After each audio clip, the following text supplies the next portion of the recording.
Everything changed in an instant when I answered my husband's phone call. His voice was sharp and impatient. "Why do you always fall apart when I need you the most?" he snapped.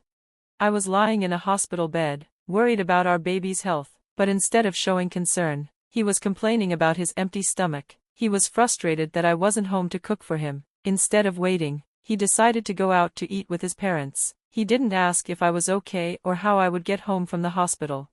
His words made my anxiety worse. I was already afraid for our baby, and now I felt completely alone. How was I supposed to protect my child when I didn't even feel safe or cared for in my own home?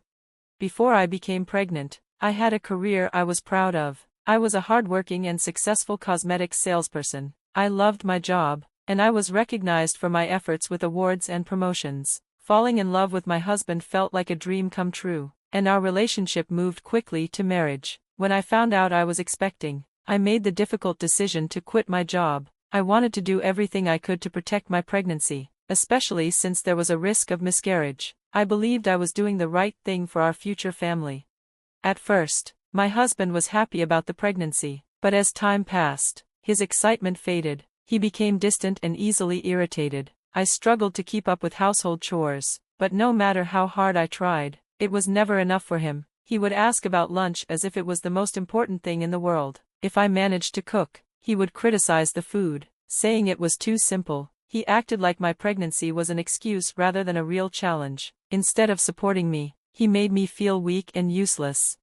He stopped going with me to doctor's appointments. He didn't help with household tasks. I was exhausted, but he didn't seem to care. Our home, which once felt warm and full of love, had turned into a place of tension and arguments. I tried to remind myself that maybe he was stressed from work. He was mentoring a new employee, and I hoped that once the baby arrived, things would get better. I whispered to my belly, telling my baby that everything would be okay. I wanted to believe that things would change. But they didn't. In fact, they got worse. My in-laws started visiting frequently without warning. They would criticize the house, questioning how we would manage when the baby arrived. Yet, they expected me to serve them meals as if I wasn't heavily pregnant. My husband took their side, never standing up for me. Their visits left me feeling exhausted and anxious.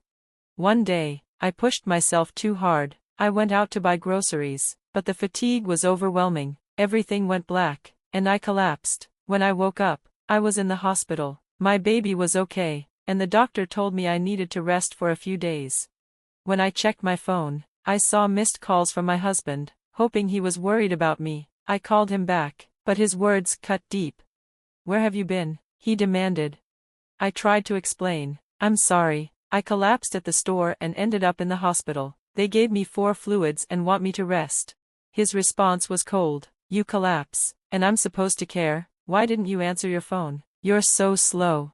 I could barely process his cruelty. "Please stop yelling. It's not good for the baby," I begged, my voice trembling. But he didn't care. "We're starving here, waiting for your awful cooking, and you're just relaxing in the hospital." That was the moment it became clear, he wasn't going to change. He wasn't the man I fell in love with. He had no interest in supporting me or our baby. I hung up, my heart breaking. I felt completely abandoned. As I wiped away my tears, a soft voice interrupted my sorrow. "Are you okay?" I looked up and saw Elizabeth. She was someone I had met during my years as a cosmetics salesperson. Seeing her again after so many years filled me with warmth. "Elizabeth, you remember me?" I asked, surprised. She smiled. "Of course, I do." She handed me a towel to dry my tears. Elizabeth had been one of my customers, but she was more than that. She had gone through a difficult divorce, and at one point, she had stopped wearing makeup completely. I had helped her rediscover her confidence through simple self-care. We became friends, but 6 years before I left my job, she stopped coming around. I often wondered what had happened to her. "I've been working abroad," she explained. "I started a business overseas, and it's been non-stop, but I finally got some time to come back." She told me she had recently had a health scare, a small cyst, but it was caught early and treated easily. If this had happened while I was overseas, the medical bills would have been crazy. So, in a way, I'm lucky it happened here. We laughed, reminiscing about old times. Then Elizabeth grew serious. "You looked really upset earlier. Do you want to talk about it?" I hesitated but then opened up. I told her everything, about my husband, my in-laws, my fears about bringing my child into such a toxic environment. I admitted that without a job, the thought of leaving felt impossible. To my surprise, Elizabeth made an offer that changed everything. "I have an apartment you can stay in," she said. "It's a 3-bedroom place, safe neighborhood, close to supermarkets and a police station. You wouldn't need to pay anything up front. You can start paying rent whenever you're ready." I was stunned. "Are you sure? That sounds too generous." Elizabeth smiled. "I trust you, and sometimes, we just need a little help to start fresh." Her kindness was overwhelming. It was the light I needed in my darkest moment. A few days later, when I was discharged from the hospital, I didn't go back home to my husband. Instead, I moved into the apartment Elizabeth had arranged for me. She had handled everything effortlessly, making it feel like I was stepping into a safe haven. Sitting in my new home, I felt a mix of relief and guilt. I wasn't paying rent yet, but Elizabeth laughed off my worries. "Don't stress about it while your husband is at work," she said with a wink. For the first time in a long while, I felt hope. My baby and I had a chance at a new beginning, and it was all thanks to an old friend who reminded me that kindness and support still existed in the world.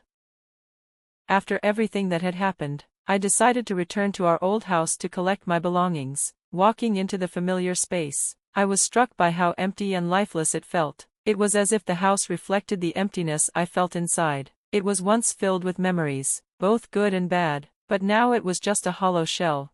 Thankfully, I wasn't alone in this journey. Elizabeth, who had kindly offered me a place to stay, had gone beyond just giving me shelter. She introduced me to a lawyer, someone who had once helped her through difficult times. Meeting with the lawyer gave me the confidence I needed to proceed with filing for divorce. With each visit to the hospital, as I heard my baby's heartbeat and saw that everything was progressing well, I felt my determination grow. I was ready to start a new life for myself and my child.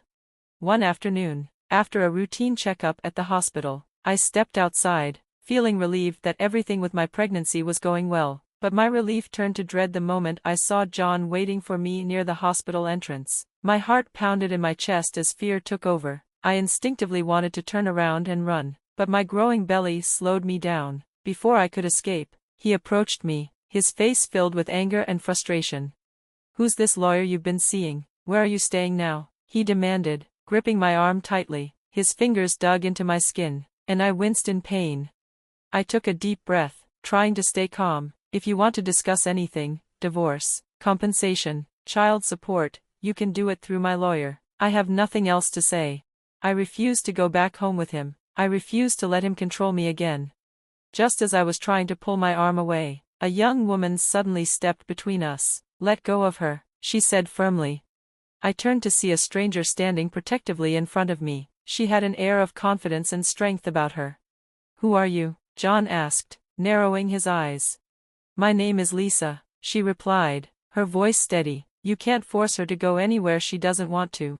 Her presence alone was enough to make John hesitate. She didn't back down, and her unwavering stance gave me the courage to stand my ground. Sensing that things weren't going his way, John finally let go of my arm and backed away. Before leaving, he glared at Lisa and me, then turned and disappeared into the crowd. My legs felt weak with relief, and I nearly collapsed. Lisa quickly reached out to steady me. "Are you okay?" she asked gently. I nodded, though I still felt shaken. "I'm sorry. I didn't mean to cause trouble."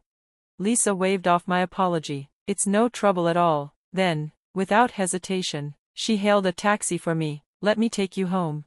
I didn't want to inconvenience her, but she insisted. When I gave the driver my address, Lisa's eyes widened in surprise. "That's funny," she said with a smile. "I live just above you. We're neighbors." As we rode together, Lisa told me a bit about herself. She had recently started working at John's company and had already had issues with him. He made inappropriate remarks about women in the office. She explained, it was bad enough that I had to report him. Because of that, he lost his mentorship role. Hearing this didn't surprise me. John had always been dismissive and disrespectful, especially towards women. I had experienced it firsthand throughout our marriage. Over the next couple of weeks, Lisa and I became close friends. We often shared meals and long conversations. One day, she revealed something that shocked me. "My mother is Elizabeth," she said casually. I stared at her in disbelief. "Elizabeth, the same Elizabeth who owns the apartment I'm staying in? She nodded. Yep, John used to brag about managing my mom's account, but his unprofessional behavior eventually got him demoted. My mom played a role in making sure he faced consequences for his actions, both at work and towards you.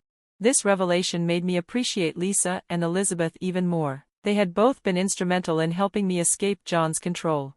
As time passed, John's situation worsened. With his demotion, his income took a hit, and his influence at work dwindled. He tried to reach out to me through our lawyer, claiming he missed me and regretted everything, but I saw through his words. With Elizabeth's support, I stood firm and refused to let his apologies change my decision. In the end, John had no choice but to accept the divorce. The terms included child support and financial compensation, ensuring that my child and I would be taken care of.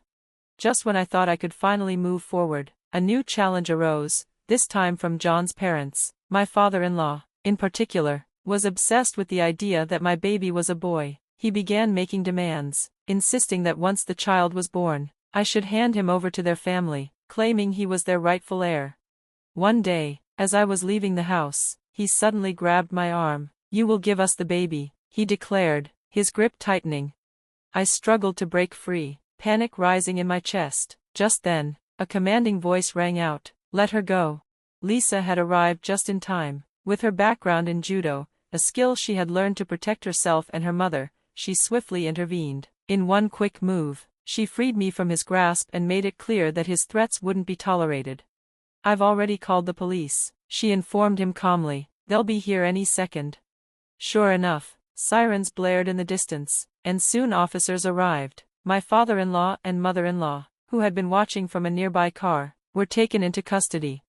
This event led to a surprising change. My mother-in-law, realizing how toxic her husband was, decided to divorce him. She later apologized to me and even left a small sum of money for my child's future before moving to the countryside. John, on the other hand, continued to spiral downward. After his parents' separation, his father moved in with him, adding to his burdens. Eventually, John resigned from his job, unable to handle the shame and pressure. Despite all these changes, child support was never an issue, likely thanks to Elizabeth and the lawyer ensuring everything was handled properly. Lisa, meanwhile, continued to thrive. Her courage and integrity at work earned her a promotion. Elizabeth remained successful, expanding her projects for women and foreign residents. As for me, I focused on raising my baby boy in a safe and loving environment. When he was old enough, I planned to return to work, and Elizabeth even offered me a job at her new high-end cosmetics store. Lisa and Elizabeth became more than just friends, they became family. They showered my son with love, treating him as if he were Elizabeth's grandchild. Their unwavering support reminded me of the strength I wanted to embody for my child. Inspired by these incredible women, I promised myself that I would be just as strong, protective, and kind, for my son, and for myself.